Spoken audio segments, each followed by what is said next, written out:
Bore da bawb, sut ydych chi bore yma? Gobeithio bod chi gyd yn cadw'n iawn. Dewch i ni gael gweld os ydych chi wedi ymuno fo ni. A mi gychwynnwn ni ar yn stori. Wel, stori sydd gennym ni heddiw yma am ffŵl cyfeithog. Wan ta dwi'n mynd cyn iawn ar y gair ffŵl yn hun de. Sut fath o berson ydi ffŵl dwch? Sut fath o berson dydy ffŵl ddim? Swn i'n meddwl bod ffŵl yn rhywun doeth iawn. Ac a deud y gwir, swn i'n meddwl bod o reit anoeth. Wel, bore da Carys, bore da bawb o Cilcain, a bore da i titha Gwenno hefyd. Mae'n braf ofnadwy cael eich cwmni chi yma bore yma. Wel, fel o'n i'n deud, da ni'n mynd i gael stori am y ffŵl cyfeithog. A dych mo be? Bore da Mari, braf iawn cadw gwmni ditha hefyd yr holl ffordd o Llandudno erbyn hyn. Wel, o'n i'n meddwl, sut beth ydi bod yn gyfeithog dwch? A wedyn bu'n eisiau oedd mynd i chwilio am bres. A dwi wedi cael hyd i lot o bres. Dych chi'n barod? Sbiwch? Sbiwch? Waw! Sbiwch faint o bres gyda fi. Dwi yn hollol loaded. A dwi wedi meddwl, be fi wedi wneud efo'r pres ma dwch? Wel, mi fedra i brynu tai. Mi fedra i brynu gwestai. Ond yna broblem ar hyn o bryd yn does. Os o'n i'n prynu lot o dai a lot o westai, dwi mond yn cael bod yn un lle. Dwi mond yn cael bod yn fama, yn yr Wyddgrug. A siŵr o fod, fyddai ddim hyd yn oed yn cymryd i weddill Sir y Fflint ar ôl wsos nesaf. Felly, di'r pres ma dda i rhywbeth i fi dwch. Go brin i fod ond de. Go brin i fod o. Bore da Lwri, bore da Gloria. Braf cael eich cwmni chi gyd. Felly ffŵl cyfeithog. Rwan ta, be di hanes y ffŵl cyfeithog yma? Rwan ta, mae Iesu Grist yn deud stori am ddyn. Wel, oedd o'n ddyn pwysig ofnadwy. Oedd o'n meddwl bod gynno fo bob dim. Ac mae o'n dweud peth fel hyn wrtho fo. Athro, mae fy mrawd yn gwrthod rhannu'r eiddo mae dad wedi adael i ni. Deud wrtho fo am i rannu, ond cadw bob dim iddo fo ei hun. Oedd o'n deud, na, y mhres bach i ydi hwn. Y mhres bach i brynu'n haig, i brynu'n heir ac i brynu be bynnag arall dwi isio. Fi bia fo, a dwi'n mynd i gadw fo i gyd i fi fy hun, achos ydw i di ennill o. Dwi di gweithio'n galad iawn. Do, cofiwch, ofnadwy o galad. Ac felly dwi'n mynd i gadw mhres bach i gyd i fi fy hun. Ond mae Iesu'n deud peth fel hyn. Gwyliwch chi eich hunan. Mae'n arwydd i mi gael mwy a mwy o bethau. Yn beryglus. Mae cael gormod o bethau yn beth peryglus iawn. Dim faint o bethau sydd gynnoch chi sy'n mynd i roi bywyd go iawn i chi. A mi ddidodd o stori fel hyn wrthyn nhw. Oedd na ryw ddyn cyfeithog, neu ffŵl, roedd ryw ddyn cyfeithog yn berchen tir a chafodd gnwd, gyfnod o gynheuaf a'r dderchog, arbennig o ddau yn gynheuaf. Does gynnau ddim digon o le i'w stori o'r cwbl, meddai. Be dwi'n mynd i wneud? Dwi'n gwybod. Dwi'n mynd i dynnu'r hen sgiboria i lawr. A dwi'n mynd i adeiladu rai mwy, rai gwell, rai fydd a fwy o le mwyn i fi gael fwy o gynheuaf, mwyn i fi gael cadw fo i gyd i fi fy hun. Bydd rhaid i fi dynnu'r hen sgiboria yma lawr ac adeiladu rhai mwy neu lle. Bydd digon o le i storio popeth wedyn. Yna byddai'n gallu eistedd yn ôl. A dweud wrtho fy hun, mae gen i ddigon i bara blynyddoedd o lawer. Dwi yn mynd i ymlacio a mwynhau fy hun. A bwyta ac yfed. Cheers, big ears. Ac ymlacio a just mwynhau fy hun a rhaid yn rhaid i fyny a mynd. Hiw, toast, hiw, champagne, caviar, os gwelwch yn dda. gwrs dan, dim problem nan. O, dydy o'n glendwch. Ond dyma Duw yn deud. Y ffwl dwl. Heno, ti'n mynd i farw.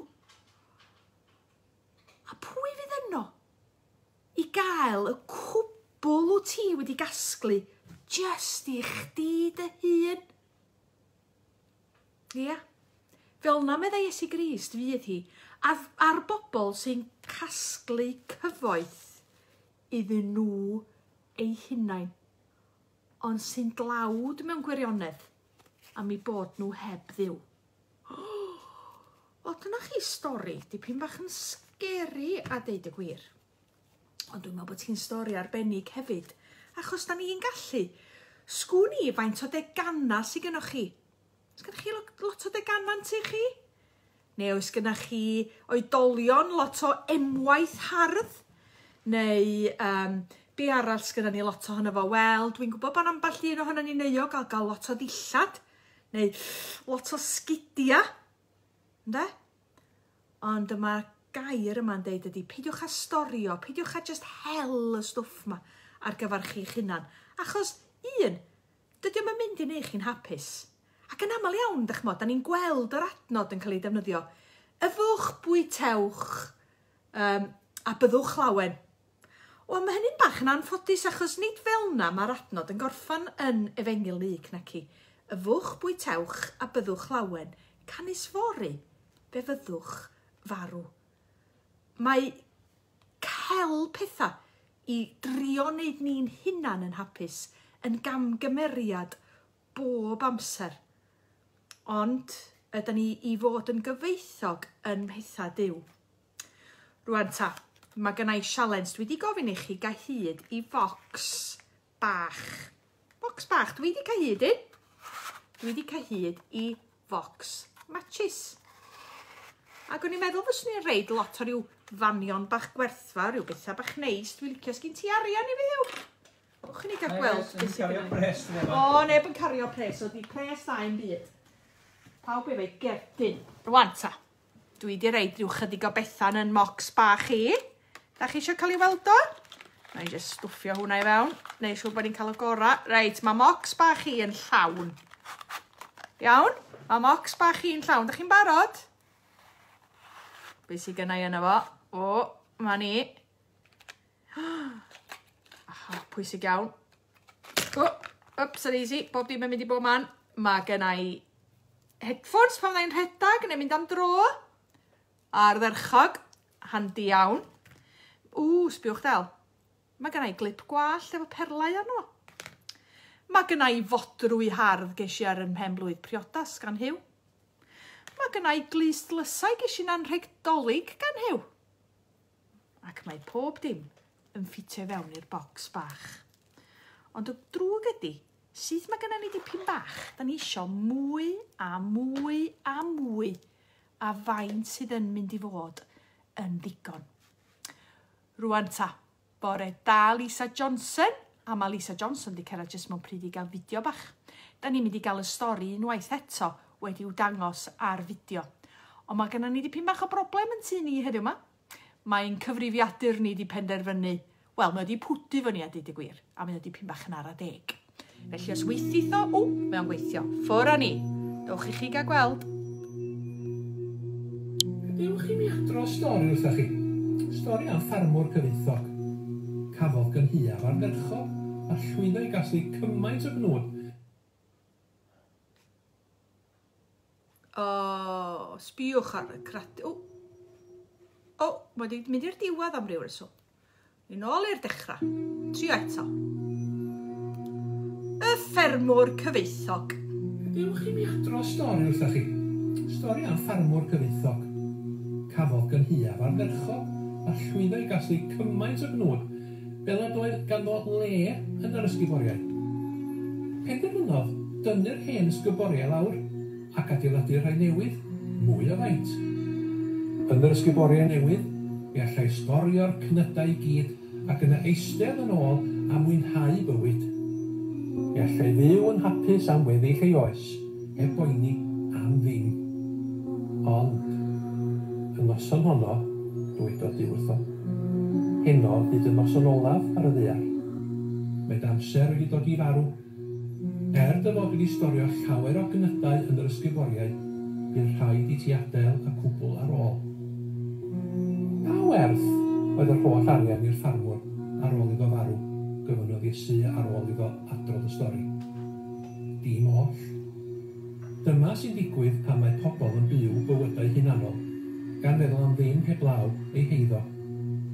Mae'n rhaid i chi ddiw eich bywydau'n meddwl am bobl arall a'i hanghenion nhw.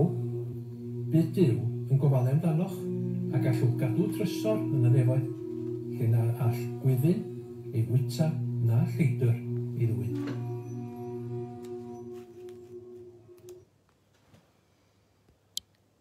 A dyna ni, i chi gadw trysor yn y nefoedd. Ond be mae hynny go iawn yn ei olygu? Sut da ni'n cadw trysor yn y nefoedd?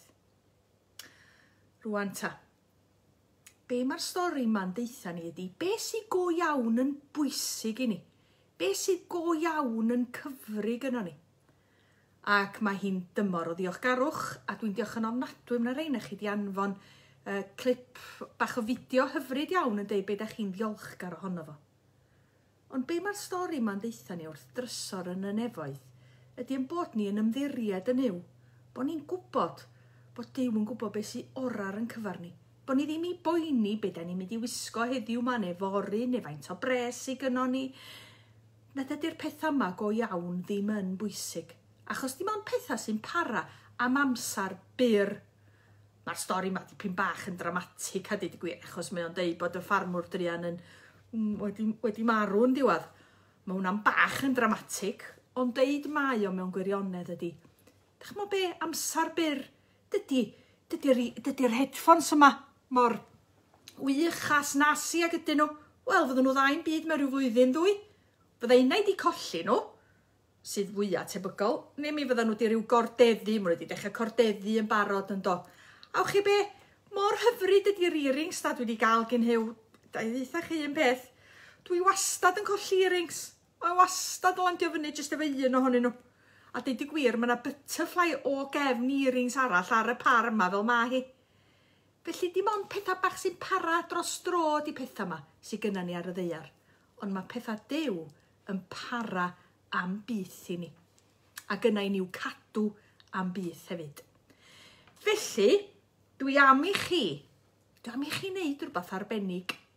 Dwi am i chi, fel o'n i'n gofyn i chi, gael hyd i Vox, rhywbeth debyg i ryw Vox matches fel oedd gynna i. A dwi am i chi reid rhyw fanion bach sy'n bwysig efallai pethau da chi licio, pethau bach neis yna fo. A os fedrwch chi gael hyd i bres, wel ar dderchog. A dwi eisiau chi feddwl wrth reid y pethau. Ydy pethau ma wir yn bwysig? Be ydy'r pethau pwysig yna? A eitha nhw diolchgarwch beth gynna i ddiolch amdano fo. A dwi'n siŵr fyddwch chi ddim yn diolch i ddiw chi am beth sydd yn eich bocs chi.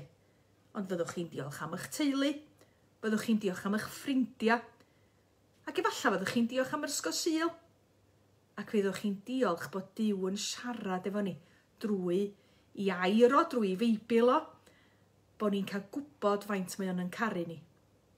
Felly, dwi'n meddwl na i reid hein yn ôl yn y bocs Monopoly.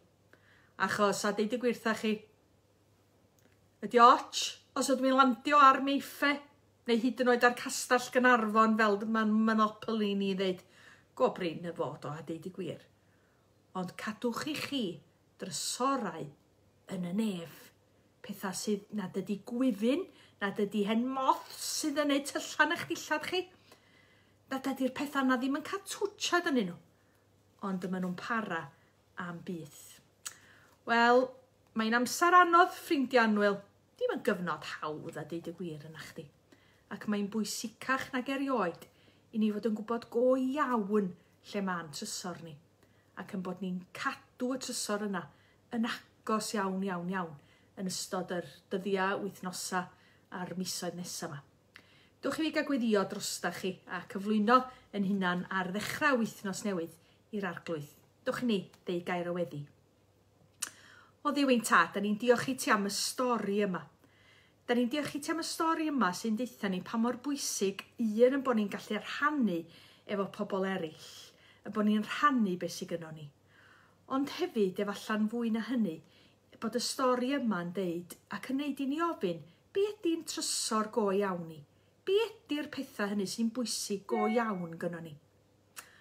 O ddiwyn tad, da ni'n gofyn i ti'n helpu ni yn ystod y dyddiau nesaf yma, i ffeindio go iawn beth sy'n bwysig, ac wedi ffeindio beth sy'n bwysig, bod ni'n rhoi diolch i ti am yr hyn sy'n go iawn yn bwysig. Diolch i ti o dad. Da ni'n cyflwyno'n hunan i ti fel ag yr yda ni, yn enwys i Grist. Amen. Wel, hwyl fawr i chi, ffrindiau annwyl, da ni yn mynd i gychwyn toc lawr i'r capel, ac bod yna rhyw surprise bach, da ni wedi bod yn hel rhyw bethau, a mi fi gyda ni dipyn bach o ddiolchgarwch o'n blaena. Llawer iawn i fod yn ddiolchgar ohono fo yn ystod y cyfnod digri iawn yma, ond mae gyda ni lot i fod yn ddiolchgar ohono fo. A mae angen reid hein yn ôl yn y bocs. Hwyl fawr i chi ffrindiau, tara.